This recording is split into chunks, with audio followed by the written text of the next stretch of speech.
This is how they plan to use Biafrans coming 2027, even without releasing Mazi Nnamdi Kanu. You see, APC, a terrorist state, a terrorist organization, and also they are trying to play a smart one on the Igbos.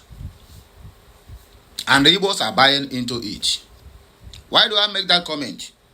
So a couple of days ago, we saw Hope Uzodinma, who never does anything to the people of Imo State other than insecurity, raise their minimum wage from 70,000 that it used to be to 104,000.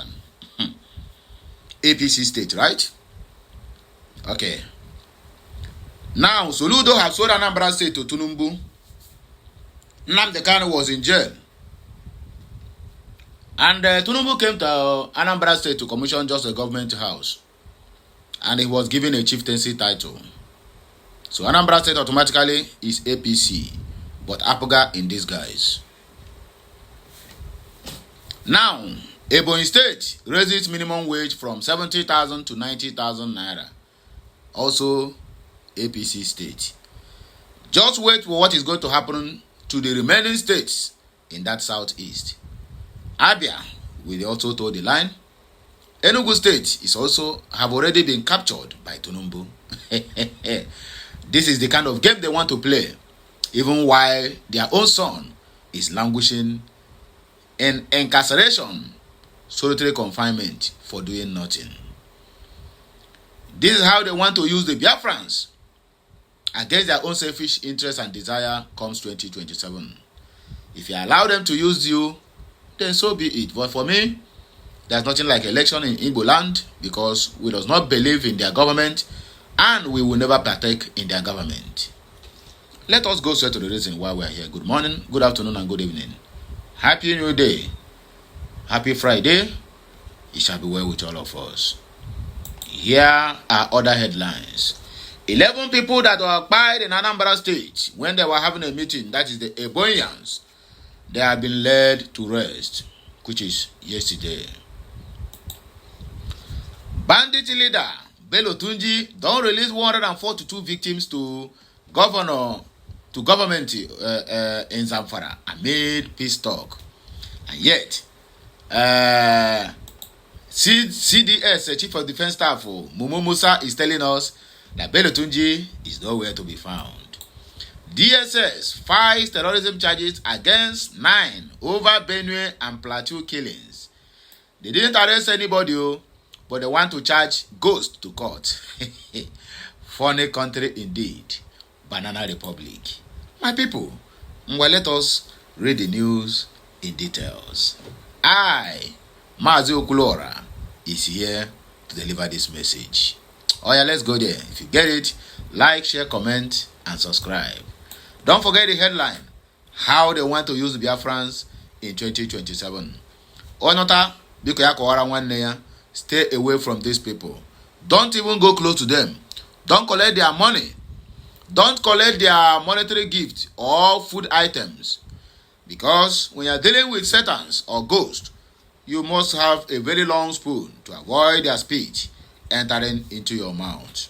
That is how APC and Nigerian government have to be treated moving forward, because they are now a terrorist organization. But how do they allow a terrorist organization to even contest election in Nigeria? Oh, God have mercy. No only Chukwu Okiabama will save this nonsense country. The Ebonyi State government has approved an increase in the minimum wage for civil servants, moving it from 70,000 to 90,000. But let me also remind us that after the election of 2027, they are still going to bring it back to normal. And if you must know that this announcement is just on paper, there's nothing to write home about it. It's just on paper. Nigerian News report that the decision was reached during the State Executive Council meeting and was announced by the Commissioner for Information and Orientation, Ikeowa Umebe, who said the new wage takes effect immediately and applies to all categories of workers in the state. According to him, the adjustment is part of the government's effort to improve the welfare of the employees. What happened to other states in Nigeria? Some people are still paying 30,000 naira, but because you want to capture the southeast, you want to capture the Biafra land, then you are using your stooge that they call governors to increase salaries that will be temporal, not even permanent, that will be temporal, because another government will come and tell you we don't have resources to take care of it, and they will bounce it back to 70,000 or even less. He explained that the administration has also cleared pension arrears and gratuities for retirees during dating back to the creation of the state in 1996. He added that the verification of local government retirees is ongoing, after which payments will be made. N'akwụkwọ, the council also discussed the implementation of an 8-year tenure policy for directors. With this decision, permanent secretaries and directors who have spent the specified period in office will proceed on retirement as directed. The government maintained that the wage increase and other decisions were made in line with its commitment to the needs of people and uphold workers' interests. We want to state categorically that this is not a political statement, as this government does not toy with workers' welfare. The government has offset the pension and gratuities of state retirees from its creation in 1996 till date.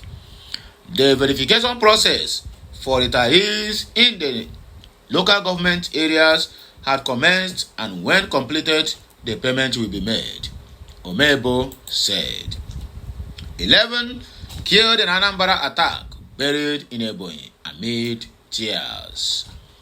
The remains of 11 indigenes of Ebonyi State who were killed at Obo Oji in Orumba, local government area of Anambra State on 30th May 2025 have been laid to rest.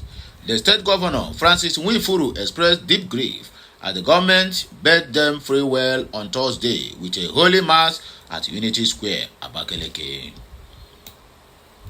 Nwifuru, visibly moved, described the killings as barbaric, heartbreaking, and a monumental loss, not only to the bereaved families but also to the entire Ebonyi people.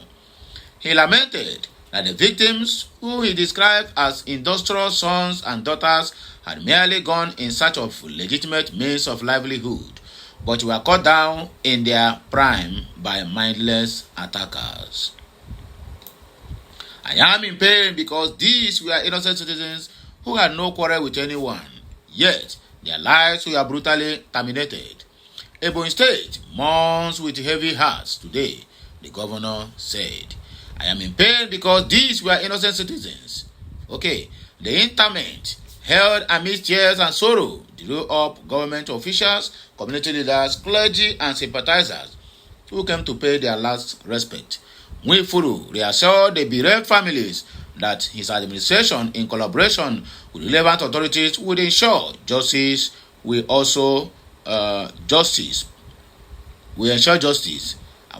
also supporting them to rebuild their lives.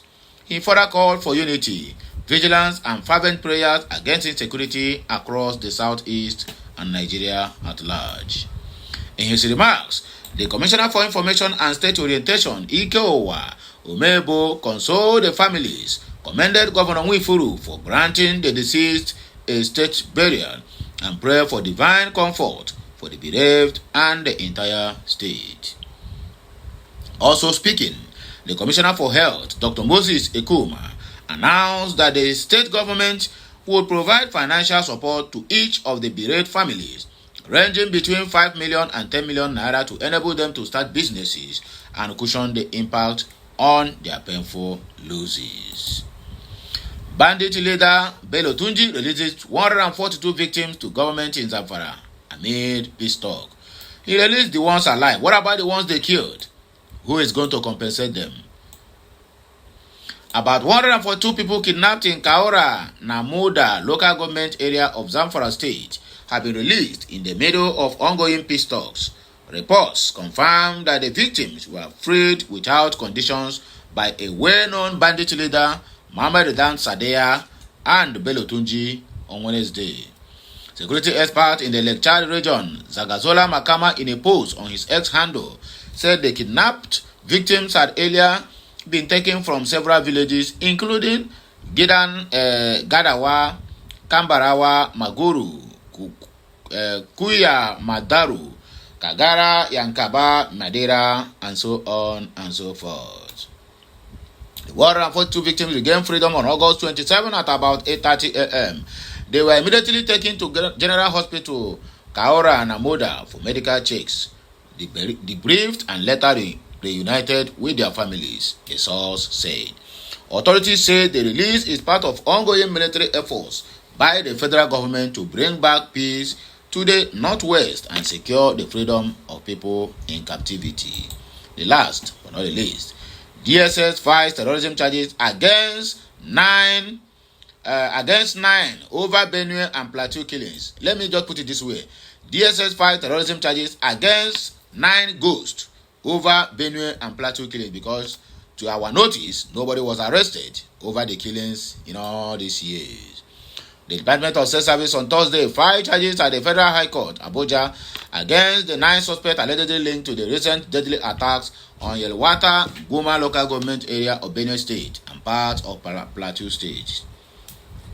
The attacks left more than 40 people dead, many others injured, and hundreds displaced in both states.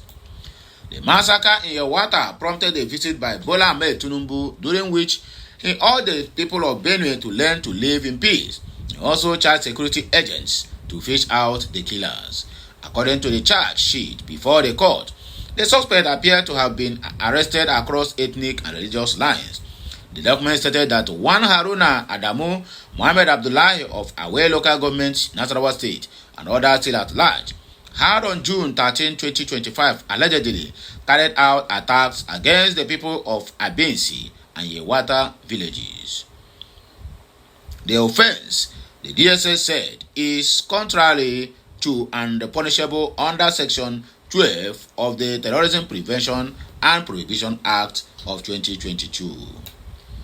The 2 accused persons were said to have conspired with Musa Beniyon, Bako Malowa, and Ibrahim Tunga, Asara Anadu, Lego Musa Adamuyel, Bodi Ayuba, Pere Damina, and others still at large to carry out the Yewata attacks.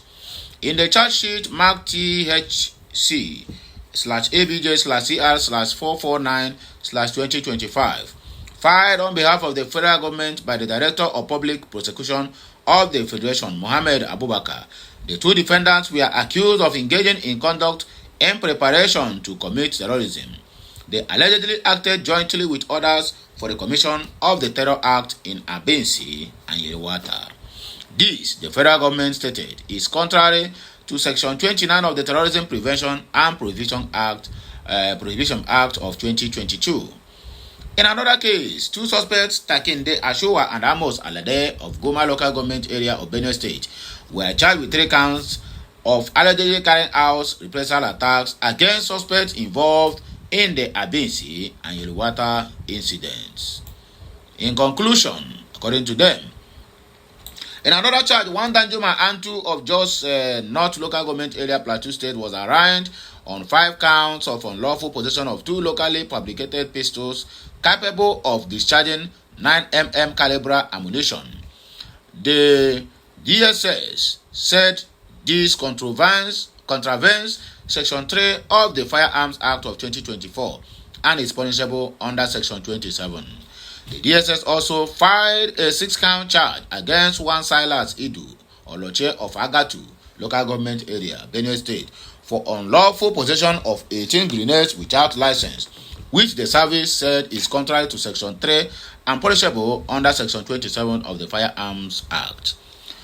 Oloche was said to have been arrested on August 2, 2025 with 683 live rounds of 7.62 mm ammunition, contrary to the Section 8 of the Act.